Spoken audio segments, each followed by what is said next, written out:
Bonjour les amis, profitez bien de cette vidéo parce que c'est la dernière que je vous propose et que je vous partage avec mon caméraman. Après ça, je me débrouillerai de nouveau toute seule.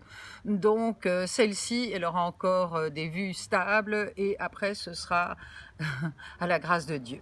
Alors aujourd'hui, je voudrais vous parler des besoins, comme je vous l'ai annoncé dans ma vidéo précédente. Et avant ça, je voudrais quand même, pour ceux qui ne connaissent pas la communication non violente, vous dire comment moi je la vois. La communication non violente, pour moi, c'est d'une part une façon de penser, et de penser largement différemment que ce à quoi on est habitué. C'est ensuite une façon qui nous permet d'apprendre à sentir vraiment et de plus en plus en profondeur, sans rester scotché dans des états d'âme désagréables pendant des siècles. Et la troisième chose que je vois comme caractéristique de la communication non violente, c'est une façon d'agir que je trouve très intelligente parce qu'elle est reliée à la conscience de nos besoins. Et les besoins, on va en parler aujourd'hui. Donc la communication non violente, c'est une façon de penser. Et je voudrais ajouter qu'ensuite, en fonction de mes pensées, il y a des mots, il y a une grammaticale, une façon de parler qui vont servir davantage la nouvelle façon de penser que j'ai développée. Voilà. Alors, à propos de cette pensée, j'ai une question à vous poser et je vais faire un petit temps de silence après. Est-ce que vous pensez, vous aussi, comme moi, que votre façon de penser va orienter le cours de vos journées ? Alors, si la réponse est oui, je suppose que dès le matin, vous dirigez vos pensées de façon à orienter le cours de votre journée comme vous avez envie de le faire. Bon, alors, donc, en d'autres termes, est-ce que vous pensez en général contre l'autre en termes de critique, de jugement et de manquement de l'autre, ou est-ce que vous pensez pour vos besoins? Ça me paraît une question importante à se poser, et si la réponse est que vous pensez contre l'autre, l'essentiel est de ne pas ensuite vous mettre à penser contre vous en vous jugeant, vous critiquant et en étant déçu par vous-même. C'est juste une prise de conscience que je vous propose. Alors maintenant, je voudrais passer au vif du sujet et je voudrais démarrer avec les dictons de la sagesse populaire. Le vif du sujet, pour moi, étant de continuer à faire des ponts entre la communication non violente et le travail de Joe Dispenza. Et les dictons de la sagesse populaire, au fond, ils font en sorte que nous savons tout, toute cette sagesse que Joe Dispenza nous transmet sur un plateau d'argent, eh bien, on le sait depuis longtemps. Vous connaissez bien l'expression « il se fait du mauvais sang », ça lui est resté sur l'estomac, il en a plein le dos, il tourne en boucle dans sa tête, etc. Donc, tous ces dictons de la sagesse populaire nous montrent à quel point la façon dont nous gérons notre intellect va ensuite conditionner notre santé physique et également notre santé émotionnelle. Et donc, en tant que médecin, j'ai énormément à cœur de vous prouver la pertinence des outils que je vous transmets, du mieux que je peux, parce que je suis loin d'avoir la connaissance scientifique de Joe Dispenza, mais en tout cas, je peux vous dire que je vous l'offre avec beaucoup de joie et j'apprends en même temps que vous. Alors, on va en revenir à la communication non violente et aux besoins. Et pour ça, je voudrais définir le mot besoin, qui n'était pas tellement apprécié quand j'ai commencé à enseigner la CNV, comme on l'appelle, communication non violente. On trouvait que c'était un petit peu égocentrique, un petit peu, voilà, un mot pas très sexy. Et maintenant, on sait très bien que les besoins, ça a une connotation de mes aspirations, mes rêves, mes valeurs. C'est tout ça que la communication non violente met dans ce mot.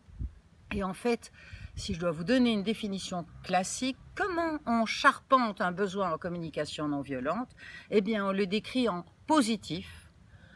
On part du principe que les besoins sont universels, que je sois esquimau, indien, flamand, wallon, femme, homme, peu importe, quelle que soit ma culture religieuse, ma tradition philosophique, ma tradition, mes partis politiques auxquels j'adhère, eh bien, de toute façon, j'ai les mêmes besoins que tous les autres êtres humains. Et c'est pour ça que j'aime cette communication non violente, parce qu'elle nous propose de nous rejoindre sur un terrain qui nous rassemble et sur un terrain, si vous voulez, où on peut s'exprimer et donc espérer être entendu par l'autre. On a tous besoin de reconnaissance, besoin de sécurité, besoin de donner du sens à sa vie, besoin d'amour et j'en passe. Donc les besoins sont universels. Ça, c'est le grand cadeau de la communication non violente. Ensuite, ils sont, selon l'angle de la communication non violente, également importants. Oui, Kundun. Quel besoin as-tu juste là maintenant? C'est-à-dire qu'on ne va pas dire que c'est mieux d'avoir un besoin de donner du sens à sa vie et c'est moins bien d'avoir besoin de manger. Tout dépend du moment dans lequel on est, dans le moment présent. Si par exemple maintenant j'ai besoin de me désaltérer, j'aurai peut-être moins ce besoin de communiquer avec vous et de vous transmettre certaines sagesses. Donc, les besoins sont également importants et dépendent de ce qui est vécu par l'être humain dans le moment présent. Et c'est important d'honorer avec vraiment beaucoup de respect et de compréhension les besoins qui nous habitent. Je peux peut-être très bien avoir en même temps besoin de manger et de me nourrir et besoin d'échanger avec des amis. Donc, on a parfois plusieurs besoins qui nous habitent en même temps. Alors, un besoin est abstrait. Et ça, je vais partager davantage là-dessus, dans le sens que si je dis j'ai besoin que tu me comprennes, il y a le tu, il y a l'autre qui fait quelque chose, ce n'est pas un besoin abstrait, parce que j'y implique quelque part déjà une action de l'autre, où j'ai besoin que tu me répètes ce que je viens de te dire. Eh bien, la personne fait une action qui serait de me répéter ce que je viens de lui dire, ce n'est donc pas un besoin.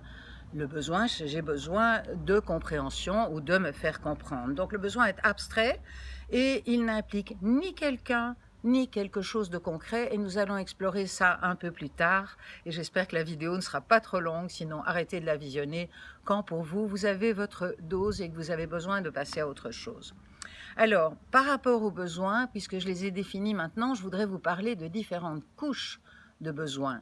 Et quand on découvre ce processus de communication non violente, eh bien, on commence souvent à découvrir les premières couches avant les couches plus subtiles.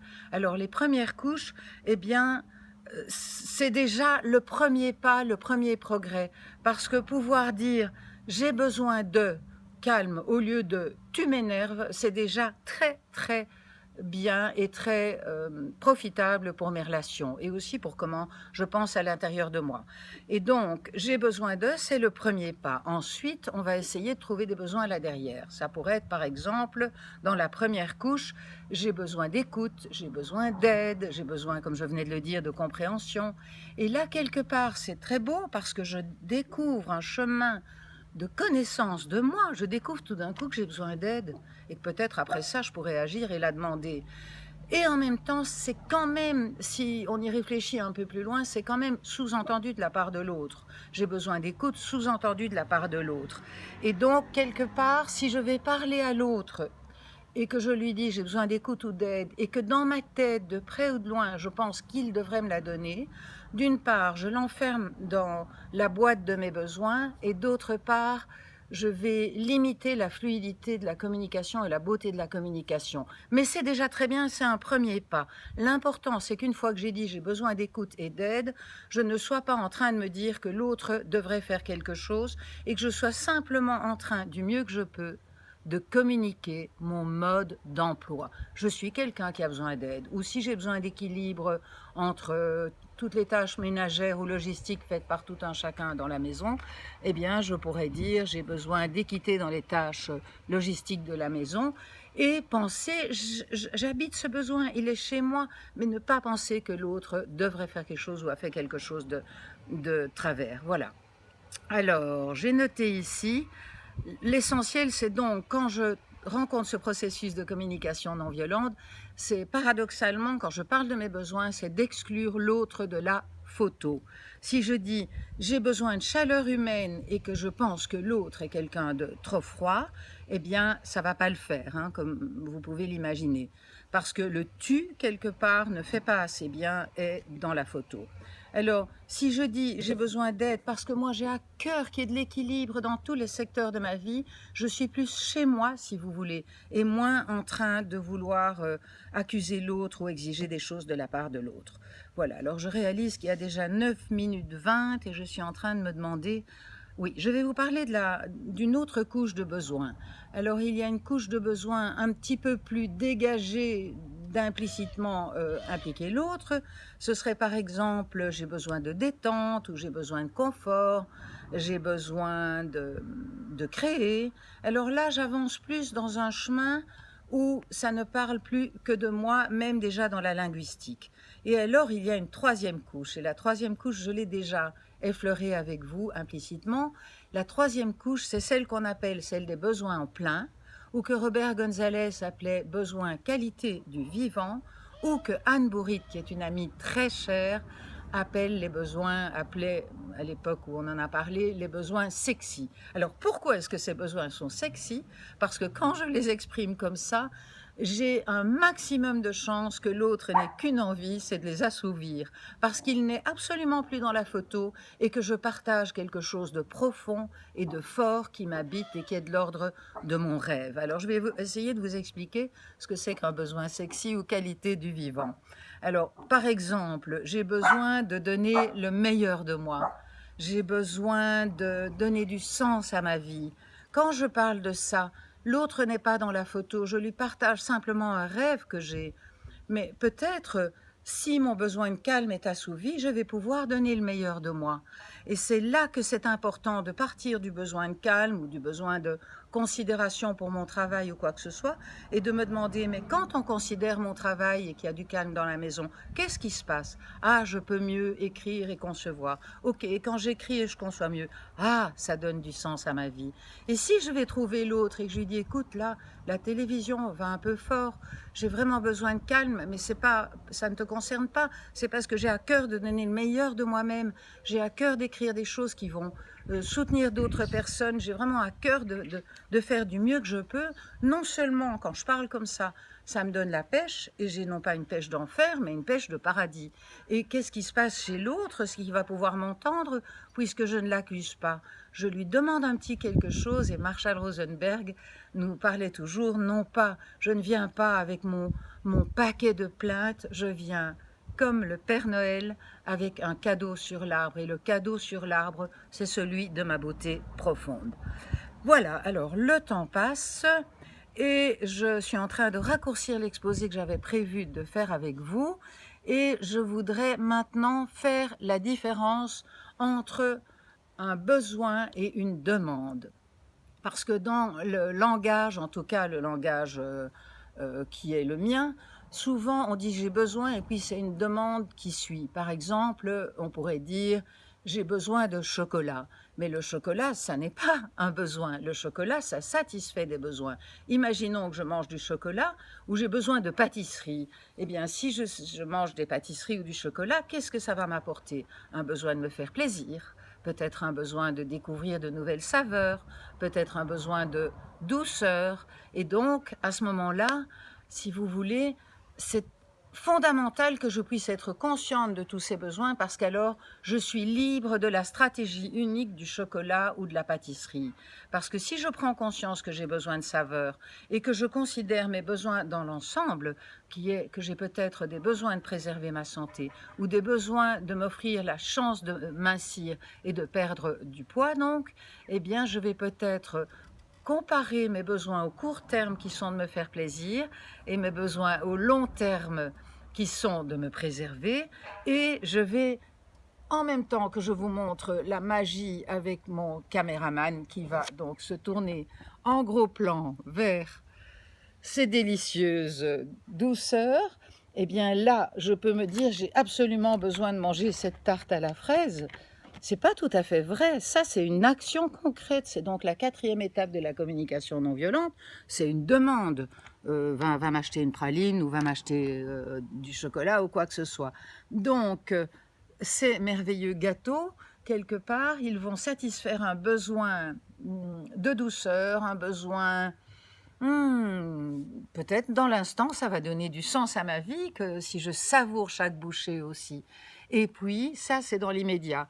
Et je vous proposerai, si par exemple, j'en parlais hier avec des amis, on a refait le monde avec quelques amis à la plage, c'était vraiment très très gai, elles se reconnaîtront si elles entendent cette vidéo.